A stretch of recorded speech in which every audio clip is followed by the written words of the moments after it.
ಕನ್ನಡವನ್ ನ್ಯೂಸ್ಗೆ ಸ್ವಾಗತ. ನಾನು ನಿಶ್ಮಾ ಇರ್ಷಾದ್. ಒಂದೇ ತಕಡಿಯ ಎರಡು ಬದಿಯಲ್ಲಿ ಕೂತು ತೂಗ್ತಿದ್ದ ಇಬ್ಬರು ಜಾಗತಿಕ ಹಠವಾದಿಗಳು ಈಗ ಅದೇ ತಕಡಿಯಿಂದ ಒಬ್ರಿಗೊಬ್ರು ಕಲ್ಲೆಸೀತಾ ಇದ್ದಾರೆ. ಹೌದು, ಅಮೆರಿಕದ ಅಧಿಪತಿ ಡೊನಾಲ್ಡ್ ಟ್ರಂಪ್ ಮತ್ತು ಇಸ್ರೇಲ್ನ ಬೆಂಜಮಿನ್ ನೆತನ್ಯಾಹು ನಡುವಿನ ಹಳೆ ಬ್ರೋಮ್ಯಾನ್ಸ್ ಈಗ ಜಗತ್ತಿನ ಅತ್ಯಂತ ದೊಡ್ಡ ಡ್ರಾಮಾ ಆಗಿ ಮಾರ್ಪಟ್ಟಿದೆ. ಲೆಬನಾನ್ ಮತ್ತು ಇರಾನ್ ವಿಚಾರದಲ್ಲಿ ಇಬ್ಬರ ನಡುವೆ ನಡೆದಿರುವ ಫೋನ್ ಜಗಳ ಬೀದಿ ರಂಪಾಟದಂತೆ ಅಂತಾರಾಷ್ಟ್ರೀಯ ಮಾಧ್ಯಮಗಳ ಹೆಡ್ಲೈನ್ ಆಗಿ ರಾರಾಜಿಸ್ತಾ ಇದೆ. ಮೊದಲನೇದಾಗಿ, ಡೊನಾಲ್ಡ್ ಟ್ರಂಪ್ ಏನು ದೊಡ್ಡ ಶಾಂತಿ ಪ್ರಿಯ ಸತ್ಯ ಹರಿಶ್ಚಂದ್ರ ಅಂತ ನಾವ್ಯಾರು ಅಂದ್ಕೊಳ್ಬೇಕಾಗಿಲ್ಲ. ಇರಾನ್ನ ಪ್ರಮುಖ ಮಿಲಿಟರಿ ಕಮಾಂಡರ್ ಖಾಸಿಂ ಸುಲೈಮಾನಿಯನ್ನ ಅಂದು ಡ್ರೋನ್ ದಾಳಿ ನಡೆಸಿ ಕೊಂದಿದ್ದು ಇದೇ ಟ್ರಂಪ್.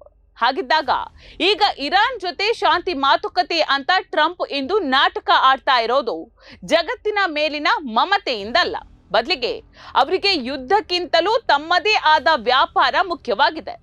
ಇರಾನ್ ಜೊತೆ ಡೀಲ್ ಕುದುರಿಸಿ ಜಾಗತಿಕ ಮಟ್ಟದಲ್ಲಿ ತೈಲ ಬೆಲೆಯನ್ನ ನಿಯಂತ್ರಣಕ್ಕೆ ತಂದು ಅಮೆರಿಕದ ಆರ್ಥಿಕತೆಯನ್ನ ತಾನೊಬ್ನೇ ರಕ್ಷಿಸಿದೆ ಅಂತ ಹೀರೋ ಪಟ್ಟ ಸಿಗಬೇಕು ಅನ್ನೋದಷ್ಟೇ ಟ್ರಂಪ್ನ ಲೆಕ್ಕಾಚಾರ. ಆದ್ರೆ ಟ್ರಂಪ್ನ ಈ ಸ್ವಾರ್ಥದ ಲೆಕ್ಕಾಚಾರಕ್ಕೆ ನೆತನ್ಯಾಹುವಿನ ಲೆಬನಾನ್ ದಾಳಿಗಳು ದೊಡ್ಡ ಅಡ್ಡಿಯಾಗಿ ಪರಿಣಮಿಸಿದೆ. ಇದೇ ಕಾರಣಕ್ಕೆ ಇತ್ತೀಚೆಗೆ ನಡೆದ ಆ ಬಿಸಿ ಬಿಸಿ ಫೋನ್ ಕರೆಯ ಟ್ರಂಪ್ ಮತ್ತು ನೆತನ್ಯಾಹು ವಿರುದ್ಧ ನಾನಿಲ್ಲದಿದ್ರೆ ನೀನು ಜೈಲಲ್ಲಿ ಇರ್ತಿದೆ ಅಂತ ತೀವ್ರ ಅಹಂಕಾರದಿಂದ ಗುಡುಗಿದ್ದಾರೆ. ಎಷ್ಟು ದಿನ ಇಸ್ರೇಲ್ ನಡೆಸಿದ ಅಮಾನವೀಯ ದಾಳಿಗಳಿಗೆ ಮತ್ತು ಗಾಜಾದಲ್ಲಿ ನಡೆದ ಮಾರಣ ಹೋಮಕ್ಕೆ ಇದೇ ಟ್ರಂಪ್ ಅಮೆರಿಕದಿಂದ ಶಸ್ತ್ರಾಸ್ತ್ರಗಳನ್ನ ಸರಬರಾಜು ಮಾಡಿ ಬೆಂಬಲವನ್ನ ನೀಡಿದ್ರು ಅನ್ನೋದು ಜಗತ್ತಿಗೆ ಗೊತ್ತು. ಆದ್ರೆ ಈಗ ಅದೇ ಇಸ್ರೇಲ್ ತನ್ನ ಮಾತನ್ನ ಮೀರಿ ಲೆಬನಾನ್ ಮೇಲೆ ದಾಳಿ ಮಾಡ್ತಾ ಇರುವುದು ಟ್ರಂಪ್ನ ವೈಯಕ್ತಿಕ ಅಹಂಕಾರಕ್ಕೆ ಬಿದ್ದ ದೊಡ್ಡ ಪೆಟ್ಟಾಗಿದೆ. ಈ ಅಹಂಕಾರದ ಪೆಟ್ಟಿನಿಂದಾಗಿ ಈ ಇಬ್ಬರು ಸಹೋದರರು ಈಗ ರಾಜತಾಂತ್ರಿಕತೆಯ ಮುಖವಾಡವನ್ನ ಕಳಚಿ ಬೀದಿ ಬದಿಯಲ್ಲಿ ಗಲ್ಲಿ ಜಗಳದಂತೆ ಕಚ್ಚಾಡ್ತಿದ್ದಾರೆ. ಅಮೆರಿಕದ ಸುದ್ದಿ ಸಂಸ್ಥೆ ಆಕ್ಸಿಯೋಸ್ ಸೋರಿಕೆ ಮಾಡಿರುವ ಈ ಫೋನ್ ಕರೆಯ ವಿವರವನ್ನ ಕೇಳಿದ್ರೆ ಇವರಿಬ್ರು ದೇಶ ಮುನ್ನಡೆಸ್ತಾ ಇದ್ದಾರೋ ಅಥವಾ ಅಹಂನ ಆಟ ಆಡ್ತಿದ್ದಾರೋ ಅನ್ನುವಂತಹ ಸಂಶಯ ಬರ್ತದೆ. ದಕ್ಷಿಣ ಲೆಬನಾನ್ನಲ್ಲಿ ಹಿಜ್ಬುಲ್ಲಾ ಮೇಲೆ ದಾಳಿಯನ್ನ ವಿಸ್ತರಿಸಲು ನೆತನ್ಯಾಹು ಆದೇಶ ನೀಡಿದ್ದೇ ತಡ. ಟ್ರಂಪ್ ಫೋನ್ ಎತ್ತಿ ನೆತನ್ಯಾಹು ಬೆವರಿಳಿಸಿದ್ದಾರೆ. ರಾಜತಾಂತ್ರಿಕತೆಯ ಭಾಷೆಯನ್ನ ಸಂಪೂರ್ಣವಾಗಿ ಮರೆತು ಅಪ್ಪಟ ಅಮೆರಿಕನ್ ಶೈಲಿಯಲ್ಲಿ ಟ್ರಂಪ್ ರೇಗಾಡೋದಕ್ಕೆ ಶುರು ಮಾಡಿದ್ದಾರೆ. ಈ ಸಂಭಾಷಣೆಯ ವೇಳೆ ನೀನು ಸಂಪೂರ್ಣವಾಗಿ ಹುಚ್ಚು ಹಿಡಿದವನಂತೆ ಆಡ್ತಾ ಇದ್ಯಾ ಅಂತ ಟ್ರಂಪ್ ಕಿರುಚಾಡಿದ್ದಾರೆ ಅಂತ ಮೂಲಗಳು ಹೇಳ್ತಾ ಇದೆ. ತನ್ನ ಪರಮ ಮಿತ್ರ ದೇಶದ ಪ್ರಧಾನಿಯನ್ನ ಹುಚ್ಚ ಅಂತ ಸಂಬೋಧಿಸಿ ನಿನ್ನ ಭ್ರಷ್ಟಾಚಾರದ ಕೇಸುಗಳಿಂದ ನಿನ್ನನ್ನ ರಕ್ಷಿಸಿದ್ದೇ ನಾನು ಅಂತ ತನ್ನ ಹಳೆಯ ಸಾಲದ ಪಟ್ಟಿಯನ್ನ ನೆತನ್ಯಾಹುವಿನ ಮುಂದಿಟ್ಟು ಜರ್ದಿದ್ದಾರಂತೆ ಟ್ರಂಪ್. ಆದ್ರೆ ಟ್ರಂಪ್ ಹೀಗೆ ಕಿರ್ಚಾಡ್ತಾ ಇರೋದು ನೆತನ್ಯಾಹು ಅವರ ಮೇಲಿನ ಜಾಗತಿಕ ಸಿಟ್ಟಿಗಿಂತ ಹೆಚ್ಚಾಗಿ ತನ್ನ ಬಿಲ್ಟಪ್ಗೆ ಧಕ್ಕೆ ಆಯ್ತಲ್ಲ ಅನ್ನುವಂತಹ ಸ್ವಂತ ಆತಂಕದಿಂದ ಮಾತ್ರ. ಇಲ್ಲಿ ಸೂಕ್ಷ್ಮವಾಗಿ ಗಮನಿಸಿದ್ರೆ ಟ್ರಂಪ್ ಮತ್ತು ನೆತನ್ಯಾಹು ಇಬ್ರು ಒಂದೇ ನಾಣ್ಯದ ಎರಡು ಮುಖಗಳು. ಇವರಿಬ್ಬರಿಗೂ ಅಧಿಕಾರ ಮತ್ತು ತಮ್ಮ ಕುರ್ಚಿ ಮಾತ್ರವೇ ಮುಖ್ಯ. ಟ್ರಂಪ್ ತಾನು ಜಾಗತಿಕ ನಾಯಕ ಅಂತ ತೋರಿಸಿಕೊಳ್ಳೋದಕ್ಕೆ ಒದ್ದಾಡ್ತಾ ಇದ್ರೆ ಆತ ನೆತನ್ಯಾಹು ಯುದ್ಧವನ್ನ ಮುಂದುವರಿಸಿ ತನ್ನ ಮೇಲಿರುವ ಭ್ರಷ್ಟಾಚಾರದ ಕೇಸುಗಳಿಂದ ಮತ್ತು ಜೈಲು ಶಿಕ್ಷೆಯಿಂದ ತಪ್ಪಿಸಿಕೊಳ್ಳೋದಕ್ಕೆ ನೋಡ್ತಿದ್ದಾರೆ. ಇಬ್ಬರ ಮನಸ್ಥಿತಿಯೂ ಒಂದೇ, ನಾನ್ ಹಿಡಿದ ಮೊಲಕ್ಕೆ ಮೂರೇ ಕಾಲು. ಒಬ್ರಿಗೆ ಅಮೆರಿಕ ಫಸ್ಟ್ ಅನ್ನುವ ಅಹಂಕಾರ ಇದ್ರೆ ಇನ್ನೊಬ್ರಿಗೆ ಇಸ್ರೇಲ್ ಮಾತ್ರವೇ ಸುಪ್ರೀಂ ಅನ್ನುವಂತ ಹಠಮಾರಿತನ ಇದೆ.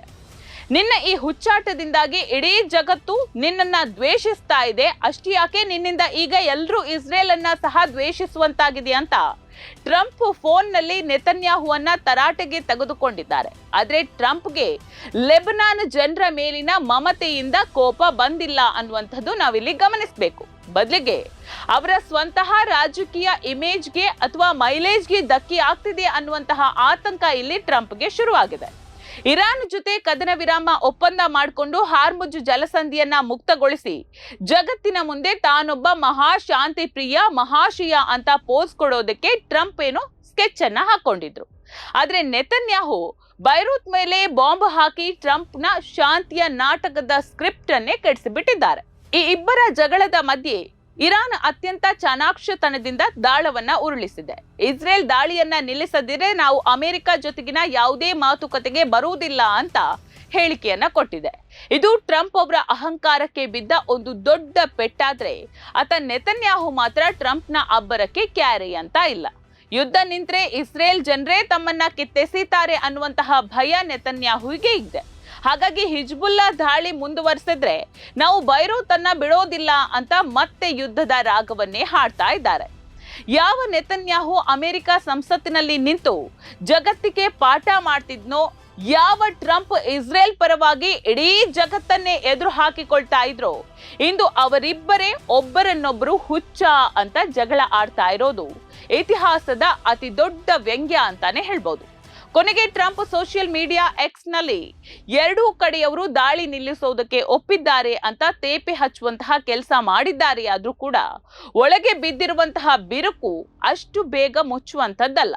ಇಬ್ಬರ ರಾಜಕೀಯ ಸ್ವಾರ್ಥ, ಹಠಮಾರಿತನ ಒಂದೇ ಆಗಿದ್ದಾಗ ಕೊನೆಗೆ ಉಳಿಯೋದು ಕೇವಲ ಅಹಂಕಾರದ ಮುಖಾಮುಖಿ ಮಾತ್ರ ಅನ್ನೋದಕ್ಕೆ ಈ ಇಬ್ಬರ ಜಟಾಪಟಿಯೇ ಸಾಕ್ಷಿ.